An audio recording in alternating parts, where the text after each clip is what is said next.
Hello everyone, welcome to yet another episode of Home of Cricket. Today we are meeting to take you through the reflections from the IPL so far, IPL 2025 so far. With me, I have Arvind, as usual, sharing his thoughtful ideas and insights from the game. So it is uh, it is today we have match 9 of IPL and so many things have happened already. It's been an exciting IPL, right? What are your initial thoughts on the IPL? Uh, Games that Thanks, happened so Gautam, far? for the introduction. Uh, so, without further ado, I'll jump into the question that you asked me. I think the one thing that sets this IPL apart is straight up there is a lot of intent from almost all franchises, if not all. And I think it's a welcome thing to see also because T20 cricket has evolved over time, and now we have reached a situation where we are used to seeing a lot of big hitting. But it is refreshing to see teams not getting flustered, even if the hitting comes at the cost of a wicket. Because to in this day of cricket and the way T20 format has evolved, a wicket is not considered as something major.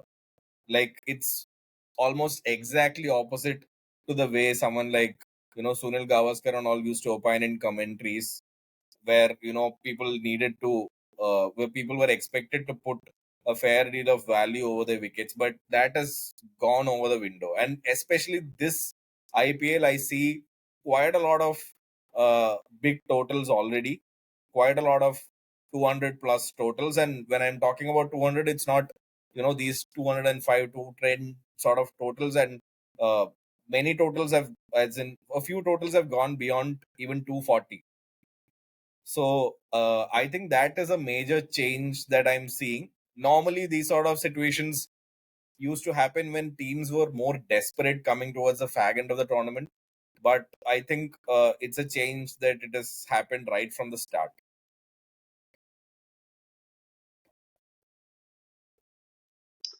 Yeah, totally. And I love this playing style, by the way. I've always felt like, even if we would consider IPL as, world's top uh, cricketing franchising leagues, there was something lacking in the league. I think that was the intent that like you rightly said, where people, I feel like a lot of players held back on their aggressive instinct, and thereby, we would settle for scores around 170, 180. For the longest time, 170, 180 used to be a winning total. And then, yeah, it used to have its own charm. But what I felt that because of that template, Indian players kind of um, were not playing a brand of cricket which rest of the other uh, players from the other countries are playing, and then I think we were lagging in that, and that was very visible in the way we would perform in global tournaments, global T20 tournaments. We would not be able to catch up with teams like England, Australia, New Zealand, who would post scores in excess of 2,000, sorry, 200 whenever there is a flat track. Uh, Whereas our mindset used to be, let's save the wickets and play. I think this change in style was brought about especially by one team, which is SRH. I mean, other teams have played across the history of IPL in certain seasons, but I think ever since Cummins have come in as captain, and I think the entire squad has been built around that kind of a playing style, especially Travis Head, Abhishek Sharma, in the recent edition, Ishan Kishan, and Klassen and Nitish Shetty. So if you look at the team, even in the match they lost, they've been playing with an aggressive instinct. Whether, I mean, there is obviously that threat of being all out, but they are okay with that aberration. They're okay with one or two matches being in one or two matches in which they are getting they're getting bowled out. That's fine, but they have made sure that they'll continue to play aggressively, start strong in the power play instead of preserving wickets in the power play. Try to maximize the power play, and that's been the standout feature, right? And what do you think is making this work for SRH? What are they I doing think again, differently, it goes compared to back other to the teams? point that I was talking about. It's just pure aggressive batting intent right from the word go. I think Pat Cummins, when you see a lot of these interviews, most of these players have come out openly and said that Pat Cummins has given them, as captain, he has given them the backing that they need to go out all guns blazing from the get go. So even if a wicket falls, that's it doesn't matter. Is the messaging that has gone through to the whole team, and so I think it's a clear team strategy. That is also, I think, it boils down to the auction strategy they had. Also, they've gone with a lot of pinch hitters. Like there are not these grafting sort of players. If you see the Yeah, SRH lineup, uh, like right from the opening pair of Abhishek Sharma and Travis Head. I don't, I think they go into every ball looking to smack it for a boundary or a six. Like I don't see them, defending a ball. It's always like a hit or a miss. But when I talk about hit or miss, that strategy might also be a hit or a miss sometimes. But then that is what I think they've gone out with. The plan is that exactly. But but with this strategy, I think it's fair to say that Sunrisers Hyderabad have created an aura for themselves, that they have a fear factor or an X factor that other teams find in them, and they find it very scary to manage that situation. So that is kudos to Kavya Maran and her team selection, and Daniel Vettori as the coach. Vettori might come off as someone who thinks in a conservative manner, but then that mix has come out, I think, very well. I think that team has the old uh, Australia fear factor somewhere. It kind of has got that.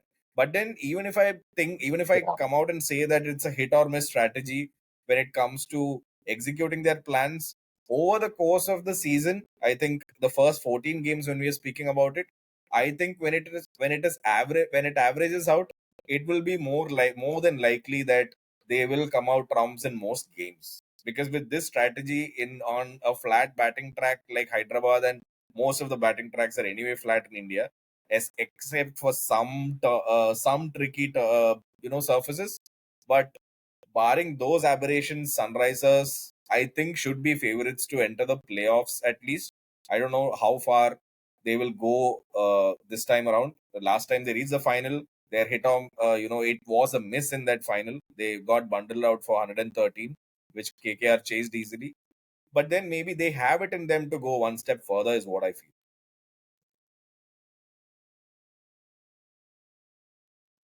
correct. And that is SRX is one team that I always tune towards. But there is a team that is now playing in a very different way where from which they used to be. And I want to focus on one person particularly, which is MS Dhoni.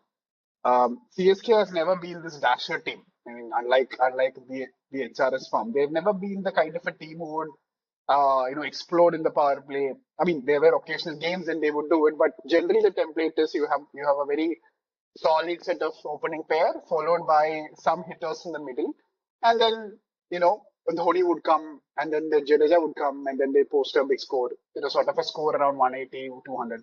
But even then, they were never a team that would score 200 plus or 250 plus consistently like SRH and the other teams. Now even LSG is doing it. Now my question is, if the game is changing, and especially MS Dhoni playing so low as he is currently now, as we've seen in the last game against RCB, in which they have lost. Uh, what do you think is ailing CSK? I mean, what is there any rationale to somebody of Dhoni's caliber coming at 9, sending Jadeja and Ashwin up above, promoting above himself, who clearly has a lower strike rate and lower intent? What do you make of it? What could be the possible reasons? Is there a redemption arc for Of course, CSK there that is you a see redemption in this arc IPL? because, honestly speaking, we have just gone into 2 games, and there are 12 more games to go, at least till the playoffs. And CSK always have been, a strong force to reckon with when it comes to the scheme of things in IPL. I think I read a crazy stat somewhere that MS Dhoni has always played the IPL final every 2 years. So no 2 years have passed without Dhoni playing the final. And of course, there was that exception where CSK were banned for 2 years and where Dhoni was flying straight for the rising Pune Super Giants. Yeah, the I second think he season they still qualified qualified for the there, right? final, He but still played the Steve Smith final. was captain there. But I think with Yeah, CSK, yeah, more than their yeah, batting, I think people say that they have a lot of batting depth, but out of the eight, uh, so to speak, batsmen, if you count Sam Curran and Ashwin as also batsmen, I don't know if you can in the current scheme of things. I don't know if Ashwin can be called as a yeah, batsman when it comes to T20s. I beg to differ on that count. Ashwin might be a very good batsman when it comes to Test. yeah, yeah. Yeah, he's not a Although he's T20 improved a batsman. He lot, he still can't, can't be called a batter. he can't hit Pure like a 10 T20, balls, T20 30 or batter. something like that. He's not a six hitting batsman, is what I feel. Sam Curran Yeah, might, come of use yeah, even then, but yeah, right now where CSK are playing him, I don't think that's his actual position. I don't think he can come at number 4 and start whacking the ball. What happens is there's a lot of dot balls that come when he is batting around. So initially, because it happens when you're promoting a bowler up the order, I think it does happen. It's not easy for him also, but that is when I think the onus is on someone like Mahendra Singh Dhoni being still being the talisman of the team to come up the order, because he still has that six hitting ability. Maybe I see two different reasons, or like two sets of rationale as to why he's refusing to come up the order. One is because I have seen this happening before also in countless occasions. Once, even during an IPL final against Mumbai Indians at Eden Gardens, he refused to come up the order when they lost too many wickets initially. So he, I think, sent Badrinath, even Deepak Chahar, people like Deepak Chahar, Ashwin, Jadeja, all of them ahead of himself. So I think somewhere the opinion around the team management and even Dhoni personally is that his is a wicket that should always be there, towards the end. Like, as in, his position should always be there. I think there should always be that cushion that if things go awry, he will always be there to rescue them. But the problem is when he comes out to bat, there are not enough balls to, rescue that bad situation. Like, by that time, the match is already almost lost. So, because yesterday was a classic case, there was no real intent in batting in the batting power yeah. play. Then Rachin Ravindra, for some reason, played an ODI style innings yesterday. Shivam Dubey showed some intent, but then 15 Yeah. balls, 19 is not, what you actually expect from a player like him with so much Yeah. hitting caliber. I think, He's the only person in the middle. Shivan Dubey is the only person in the middle who's yes, capable in of in hitting in terms of pure power, sixes I think on Shivam demand. Dubey and Yeah. Dhoni are the ones who, can, actually tonk the ball. But I think what they need to change is Rahul Tripathi, even though I Yeah. really like him as a player, he can actually milk the power play. He's that sort of a player. Maybe I think Ruturaj Gaikwad, some players have Yeah. it in them to, we sometimes see that Kohli is a bit uncomfortable when he is coming out of his favorite position, which is preferable also. I think now they have taken a stance that he will bat at three, bat as an opener, no matter what, when it comes to Kohli. But I think Rahul Tripathi will be better in his usual position at three, and Ruturaj Gaikwad should open with Rachin Ravindra. I think that is what I feel, because that is where he has been successful. Right. Because I and one more thing about CSK, what I feel is that they're very reliant on their spinners. Like right now, I think Ashwin is no more. Ashwin was Mhm. never like a very great T20I bowler. Wicket taking bowler. Yeah, Yeah, he was never a wicket. He used to be. He used to be in that early yeah, phase but of his we career in are, the we are more 2009 familiar 10, with that kind Ashwin, of a season. setting But traps for batsmen in tests. So for that, he will need a proper spell. here you correct. don't get that much time because T20 cricket and Yeah. for me even Jadeja and Ashwin, uh, they aren't the Jadeja yeah, at best but is a then defensive bowler. when he He bowls blocks the fast, runs, he can get but he hit may not also. give you wickets The either. only bowler who actually exudes Yeah, confidence, that's they true. have three, but out of them, two are pacers. And Chepok, I don't think favors fast bowlers a lot, but with variations, yes. Like Patirana and Khalil Ahmed have been very good, but Noor Yeah. Ahmed has been a very big revelation. He already has, I think, 7 wickets in from 2 matches, and he has been a very good buy. Hmm. But in matches where the bowling, the Yeah. expected score goes above par, like yesterday how it went, I think CSK will struggle to chase. If they don't show any intent, they will always struggle to chase those totals. So it is on someone like Mahendra Singh Dhoni to come up the order and change that around. Or maybe one more, when it comes to my second rationale, maybe he doesn't have it in him, physically to stay in the grind for that long. Maybe come up the order and bat somewhere. I hope the No, I no, hope but the yeah, of LSG course. fans are not listening to This this. is this is not a biased view. This is I something that I has hope been LSG circulating around. Maybe uh, even though the stumpings and everything have been really out of the world, but that he always had the acumen as a and prowess as a wicket keeper. But maybe he is. Let's come to phase is almost. I think he's close to 40, if not 40. So is he? Oh, is he 43 already? 43, 43 Okay, so years. see, you can't Yeah, he's expect a 43, 43-year-old yeah. to come drive your chase. Also, you can't like 10 overs like every match to come up the order and bat. Ideally, you want Dhoni to bat for 10 overs. As a CSK fan, you would want him to. But then, if that happens, I think it will be tough on him right now, considering his age. Maybe that is also a reason.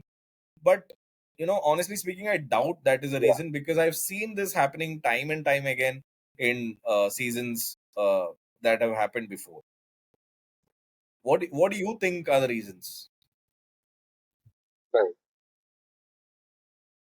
No, I think I agree with both of your reasons, and I also think that, like you said, Dhoni, I think he's mentioned this in the interviews also, and he has done this in the past successfully in Indian teams as well, where he would take the game deep. He would take the game into. I mean, if this template really works in ODI, where you have a little bit more time, where the scores, especially in games where your score is not above a certain limit, like it's if it's around, if it's under 300, Dhoni's game work really well, right? Like you play out the middle overs without much damage, and then you take it to the last 7 8 overs, and then you start back. You going for the tonks, the big hits, and you put the pressure back on the bowlers. And in the last over, you would need like 15 10 15 runs, and Dhoni always back himself, and he has done it also. But the problem here is the game has moved on, right? The T20 game as such has changed. It is more high scoring than ever. Chances of having a high score is higher than ever before. So now, question is, in such a scenario, whether delaying your entry when entry doesn't matter. Every player plays the same role, right? Like every player is expected to strike at, let's say, 150 and above. Uh, it doesn't matter whether really when you are entering. I think that's the question. There is no question of taking the game deep. Rather, you would want to finish early. So Dhoni's mindset, I think, has sort of become stagnant from in the way the game has played before. It has been stuck there, and I think it has to go forward. And as you age also, like as you age, you may not have the same command over your body and your mind. When you're under pressure, you may not be able to deliver goods as much as you've done before. So I think the focus should be on, if I'm Dhoni, I'd be thinking, okay, I have this amazing power to hit sixes and well, why can't I front load myself? Why can't I come in at 3 or 4, get that innings done, and then give the people who are who are less experienced a little more cushion. Let's say he scores like 15 ball 40 or a 15 ball 30 even, right? at least that pressure is off, and whoever is coming next, like Jadeja, Sam Curran, and Dubey, can breathe a little easy, and they don't have a huge pressure on their shoulders. Right now, it's all on them. Right now, it's all on the inexperienced, relatively inexperienced middle order with lesser firepower to deliver goods, which I don't think is fair. That's what I think. It's a mindset that is not. If you ask me one single reason, it's just a mindset that is not in sync with how the game is played right now. Um, Now, coming to you mentioned about some Noor being a great buy. The other incidental, I wouldn't call it buy, but inclusion that has changed the fortunes of a team is Shardul Thakur. Now, I don't understand that guy. We've spoken this before. I have never been able to decode how Shardul Thakur would come up into a tournament or a series out of nowhere and makes his impact, and it would change the course of that series or tournament, right? And we've seen this before with the Indian national team itself over multiple series. He's not the kind of bowler who would intimidate with your pace. He doesn't have the prodigal swing of Bhuvanesh Kumar, but he just comes and takes wickets for some reason. And now I think that is also, I mean, that brings us to the Lucknow Super Giants, right? A team which is very unique in multiple ways. One, of course, inclusion of Shardul Thakur. Second, Pant's captaincy. And of course the infamous the owner, and we've seen the clips before of the owner Sanjiv Goenka having confrontations, having these animated chants in on the ground itself with the captains. What do you make of the whole what do you make of the team, Lucknow team, especially Shardul Thakur's comeback, and also Goenka's way of interacting with the team? Is it healthy? I would want to hear you First, first, I'll and I'll, start with I'll share my Shardul opinion Thakur. on this. I was very, very surprised when he was unsold for the auction. I'll be very clear on that because Shardul Yeah, Thakur might go for runs, but I think in this format, everyone does go for runs. So I was very, very surprised when he didn't get bought at all. yeah, But then, Mohsin Khan got injured, and that paved the way for Shardul to make the entry. And I think uh, he is that sort of a player who you can't really ignore. Like he will always come at you no matter what, and out of nowhere, like you said, he'll find a way to get those wickets. I think it is a knack also. I think it's yeah, something Ajit Agarkar possessed when he used to play for India. He used to get hit for runs, mm, but he yeah, was always the first, I think, to get 50 wickets, 100 and 200 ODI wickets, something like that for India. I think Shardul Thakur is also yeah, made of the same fabric. There is some way he gets these wickets out because he has some variations. Because he has, I think, slow ball variations. Sometimes he bowls wide full tosses in the offside, and he doesn't really, he's not a hit the deck bowler because he doesn't really, have the ability to generate that much pace. But sometimes the bouncers that he bowls might surprise you. There's that surprise yeah, element in always Shardul Thakur because we there was a time when the fans who used to refer to him as the Lord. Uh, but then Shardul Thakur as a yeah, batsman is also handy because when he used to play for CSK, he was very effective in that yeah, Chennai track. He was very effective. So uh, again, I'm saying it again and again, but I was very surprised when he was not bought. But somehow he has found himself a new franchise. But it is a tricky franchise, though. That brings me to how Sanjeev Goenka yeah, handles things and everything. Honestly speaking, in my opinion, having played the limited number of sports I have and everything, we haven't really played in such an environment where high stakes are at play. But I think Sanjeev mm, Goenka does too much micromanagement. yeah, He yeah, is. I think his behavior is a bit bipolar when it comes to handling results. When when the team loses badly, then he mm, throws the kitchen sink, and then when yeah, they win, he's all smiles, and it yeah, doesn't really send the right message to the to the bench or to the team. Hmm. Because sometimes, I saw this Joy Bhattacharya podcast when they said that KKR under Venki Mysore and Shah Rukh Khan as an owner, they were given absolute freedom to do whatever they wanted. Like, they were given the money, they were left to make the decisions on their own.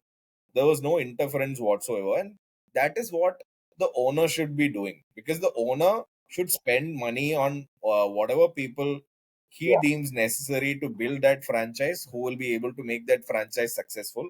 And after he gets that job done, I don't think he should get really involved in the auction, and maybe, I don't think he's involved in player selection and all that. But then how he reacts with players is, of course, that has got something to do with morale boosting and all that. It might, yeah, hamper the team spirit and everything. Because for context, we can always refer to what happened last season with KL Rahul in that, I think, the SRH match, uh, where they yeah, made some 167 yeah, and yeah. SRH chased Correct, it in yes. less than 10 overs. Oh, it sends the wrong message to the dressing room.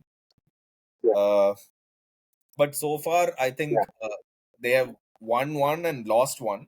Speaking of, yeah, So right now, I think things are going okay. yeah, I think there was a prestige match for uh, Rishabh Pant against Delhi Capitals in his first match as captain for Lucknow.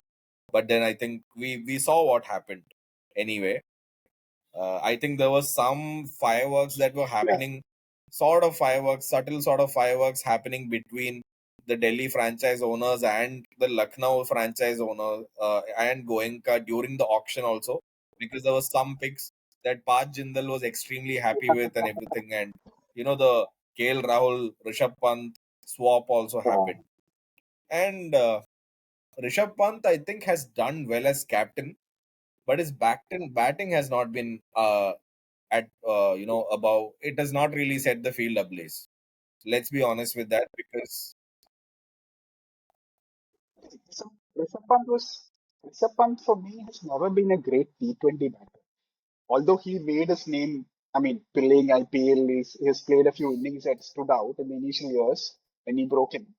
But barring that, I don't think I have not remembered a season where he would score truckload of runs and change the entire fortunes of his team. I've never seen that happening. Even like a Sanju Samson who had a great year last year, or Riyan Parak last year, who and Surya Kumar Yadav over the years, and other players over the years.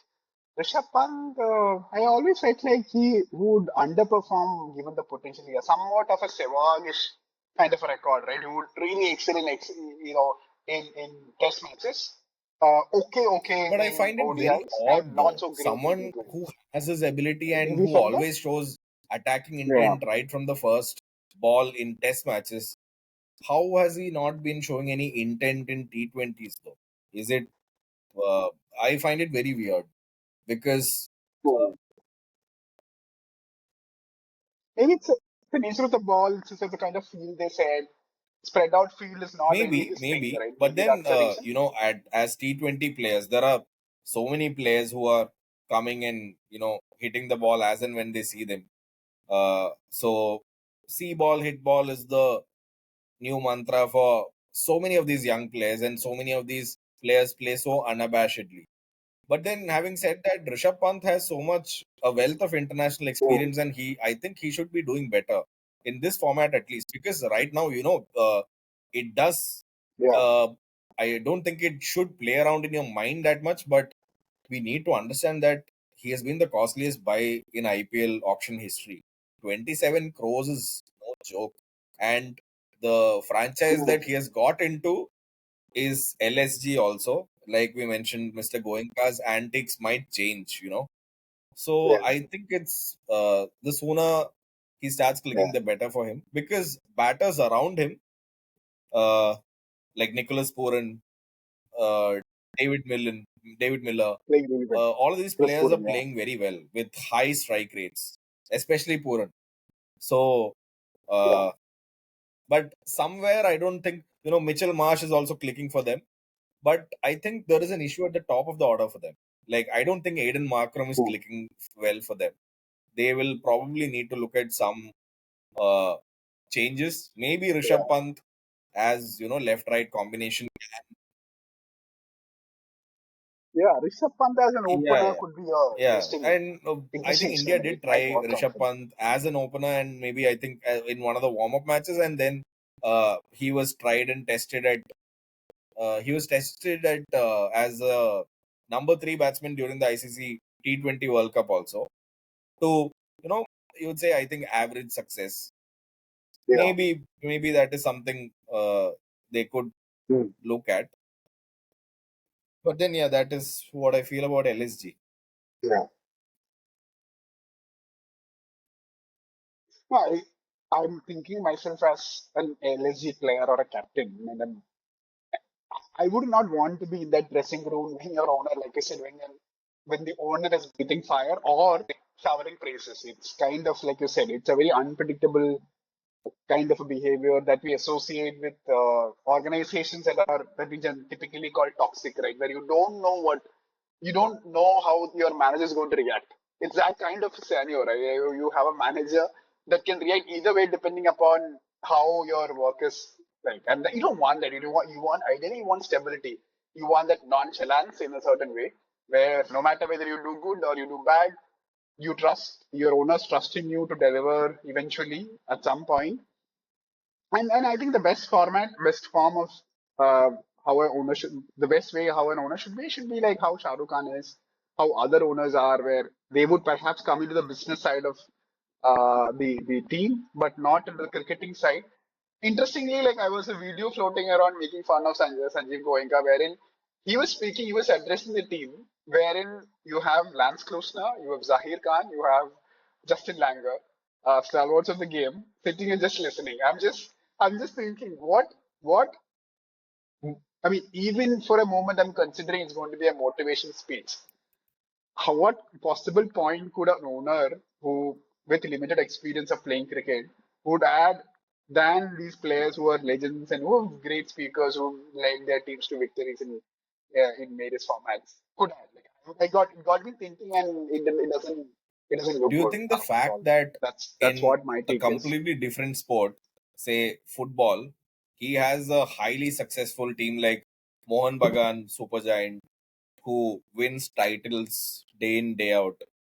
Do you think that has something to do with how he behaves with this IPL team because wants guaranteed success from an IPL team also?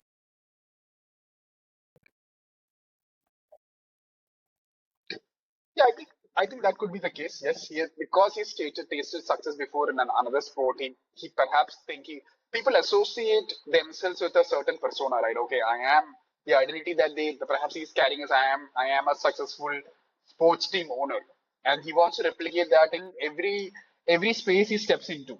But unfortunately, sports doesn't work like a business, right? You can't. It's not like one plus one is always two. It could be that sometimes you put in that effort, sometimes you don't get that output, you don't get that result in your favor, even if you are performing up to your potential. There could be another team who is much better than you. Like unlike a business, where if you put in a certain amount, you put in a certain effort, you are likely to get the higher chance of getting that output, business output or a business whatever, in terms of money or in terms of any other effort out kind of an output. But here in sports, completely different. So maybe he's kind of projecting his corporate persona into sport and thinking, I am, I have spent so much money.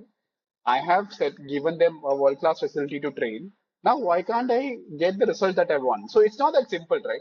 I think he is simplifying the entire sport into some sort of a logical association of input output, and also, like I said, the image, like you mentioned, the image. He's kind of a prisoner of his own image of a successful sports owner, kind of bringing that into this IPL also. So yeah, but I don't think it's healthy. I I don't would think like it's to look healthy at for the his players nor POV for the though. captain in the long run. Maybe he has Hmm. the facts, of course, lead us to believe that he has paid the most amount of money to Oh, obtain an IPL franchise. I think it was somewhere around 7,500 crores or something. So with a significant amount of money he has wow. invested, he straight up wants success. But I don't think it is wrong of an owner to be output driven. I think he'll want 10%, outputs from all players. That I don't think is completely bad though. I don't think it's wrong to Yeah, expect a player to, be at their 100% percentage when it comes to effort put in and everything when it comes to, all when it comes to the effort basically. But then you can't be outcome driven because output yeah, doesn't out I don't think yeah. output Outcome driven. guarantees Well said. outcomes in Yeah. something like sports, especially in a competitive league such as IPL. Yeah. But then, yeah, it's That's true. not just I mean, that Mohun Bagan I couldn't have also, said it any Gautam. better. I think he has won the IPL before as owner of Rising Pune Supergiant, and I think he also took the drastic step of removing Oh, Mahendra Singh Dhoni from captaincy, and then he put Steve Smith as captain, where he won the league. oh, really? Oh, I didn't. Oh, I okay. might be wrong That's there. I'll need that's news to for me. probably Okay. fact check, but I think this Wow. was the case. No, Yeah, yeah. sorry, No, they makes they sense now. didn't I they mean, didn't win the it all league. makes Sorry, sense they didn't now. win the league. They So it's lost kind to of Mumbai Indians in the final. They lost to Mumbai Indians in the final. Yes. it came to the finals. In the finals, yeah. I remember the finals. Yeah. But Dhoni was the captain in the Yeah. beginning. I remember that, and then he got removed for some reason. But yeah, some crazy. I don't think any other owner would dare to do that. But Yeah. that Yeah. explains how Yeah. strong of a personality Because he is in it the dressing does room take or in an the larger insanely strong scheme of personality things. to, remove someone like Mahendra Singh Dhoni from Yeah, captaincy, because the effect it can take on the franchise and the number of correct. fans it can take away with that one single decision, that must have been huge though. But yeah, I think he's that sort of a person.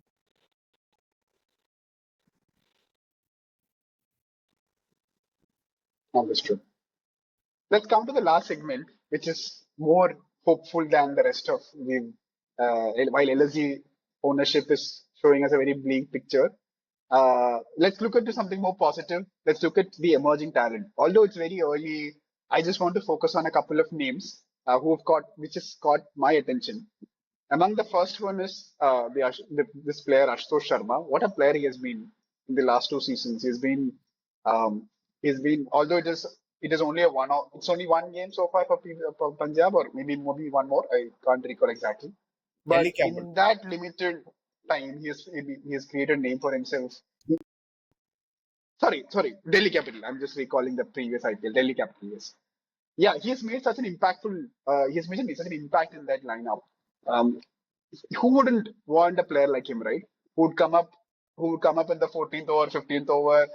Uh, when your team wants 12 runs, 30 runs per over, and changes the game on its head. What are your initial thoughts about him?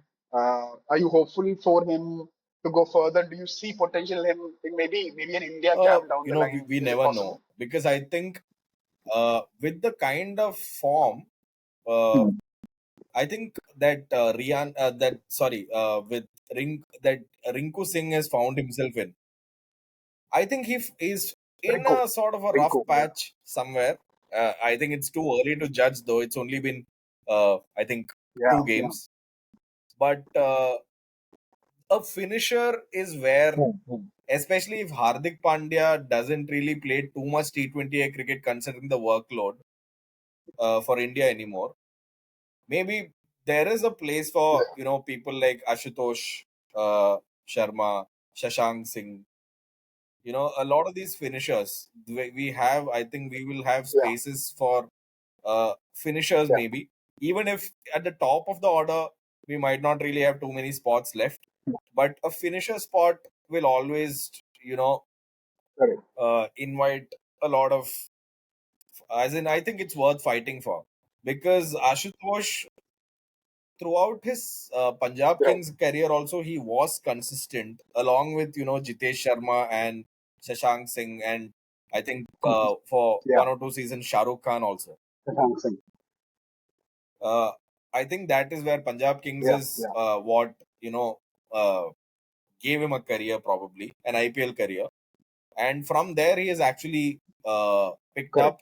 And honestly speaking, in that chase against LSG for uh, a bulk of the match they were gone. Like Delhi Capitals were gone.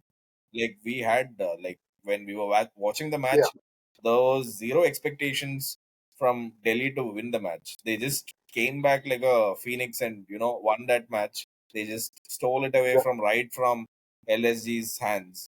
But then I think Ashutosh is a very solid player. He The way he calculated that innings yeah, was mesmerizing to watch. He waited and waited, and then initially he had a strong support yeah. from I don't remember his full name, this player called Vipraj.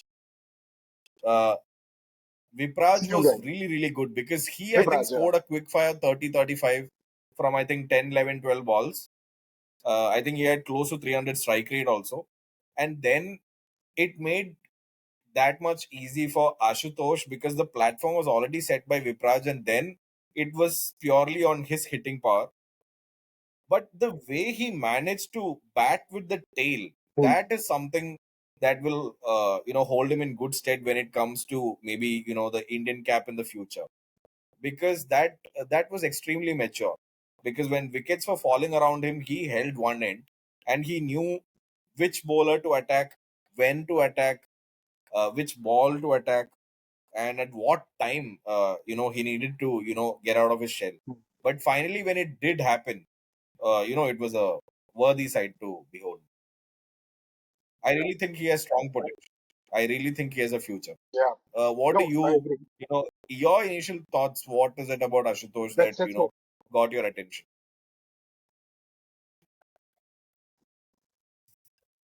I think his ability to clear boundaries at will. I think not a lot of players, Indian players, can claim that, especially in that position where you come at a 6-7.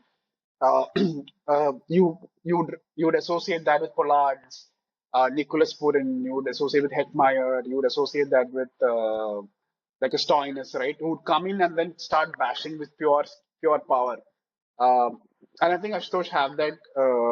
He seems to be the guy who can success, who and under pressure also, right? When not just it's not like setting a total where you don't have any pressure and you just continue the momentum that your previous players have set in. It's not like that. It's just where, or in whether in Punjab or in Delhi Capital, the scenarios have been when his top order has failed, somewhat of a failure, and he has come in and kind of saved the situation. So I think the ability to handle pressure and deliver and almost delivering win in most situations is I mean that I think that should count a lot towards him getting picked for the Indian team if that happens. But I think he's going to be if he continues his form, I think Delhi would it'll for sure boost the chance of Delhi getting into playoffs first. I mean, these are my thoughts.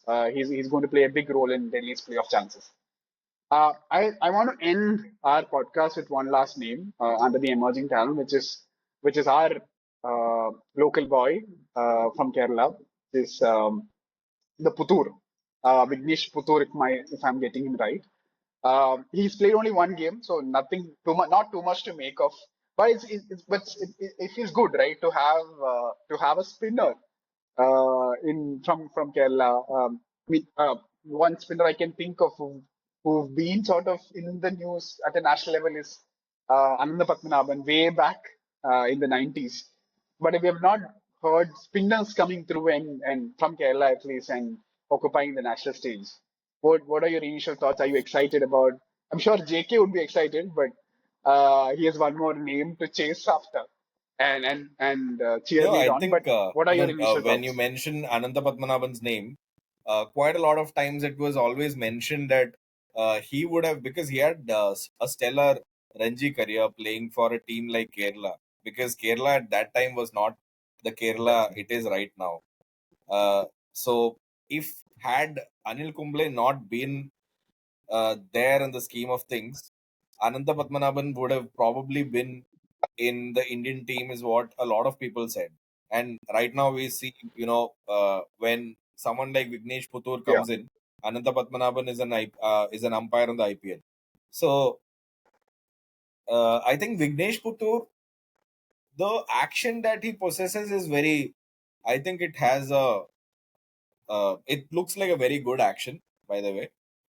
And but what I find Yeah. fascinating, the way he got those wickets, the CSK players were going for those shots, and I think all of those wickets were, caught, and they were caught somewhere near the rope or something. They were trying to attack him, What and did they do? credit Yeah, to yeah. him that he flighted the Clear the ball boundary.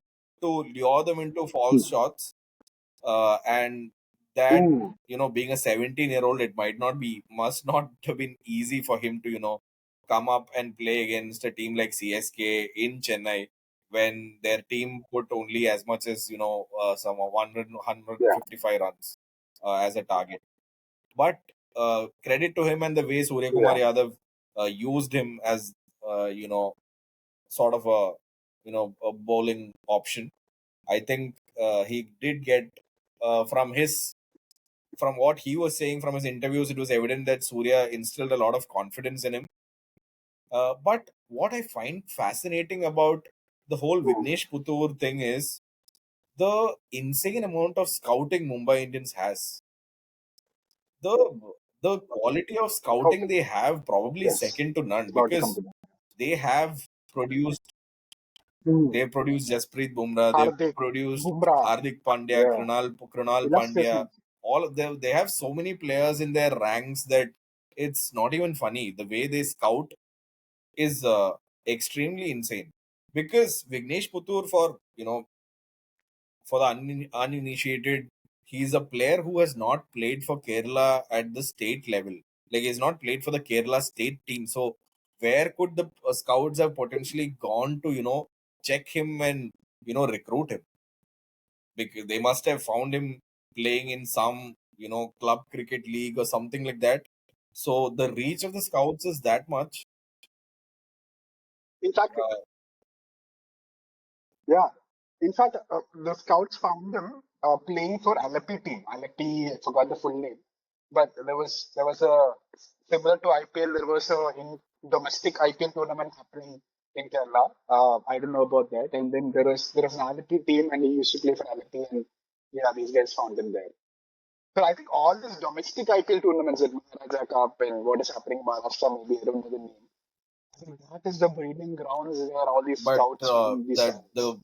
I feel. credit has Yeah. to go to the scouts, though, because it's you IPL. This is actually why I really like IPL, though. It's a breeding ground for people like these. You can make or break a career, and it's a very people say that it's a very unforgiving league and everything, but it's also gives birth to these sort of stories where it's like very heartening to see young players coming up and producing good results when it matters. But now the pressure will be on him, because he got 3 wickets against CSK, and he's playing for a team like Mumbai Indians, which is always garnered such a huge fan base and fans. So they will be expecting more from him. So if he starts getting hit and everything, because social media, how he reacts, how they react, and it might be hard on a 17-year-old. Yeah.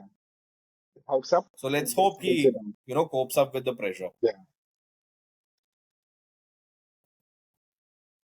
Yep. Let's hope so. On that hopeful note, it's time to end the podcast. It's been great reviewing what has happened in the last few weeks of IPL. Lot more to go. So we'll keep meeting. We'll keep discussing these interesting tidbits, emerging talents, all the controversies, all the gossips.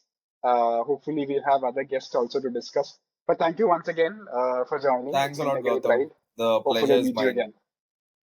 We'll look forward to more of these episodes, and hopefully IPL will be due. It's this time I think the IPL is going to be different. Hopefully, we'll get to see a new winner. Yeah. You winner. That's all we wanted. Yeah. Even the playing field. Yeah. Bye, Gautam. Yeah. Take care. Okay. Okay then. Bye bye. Take care.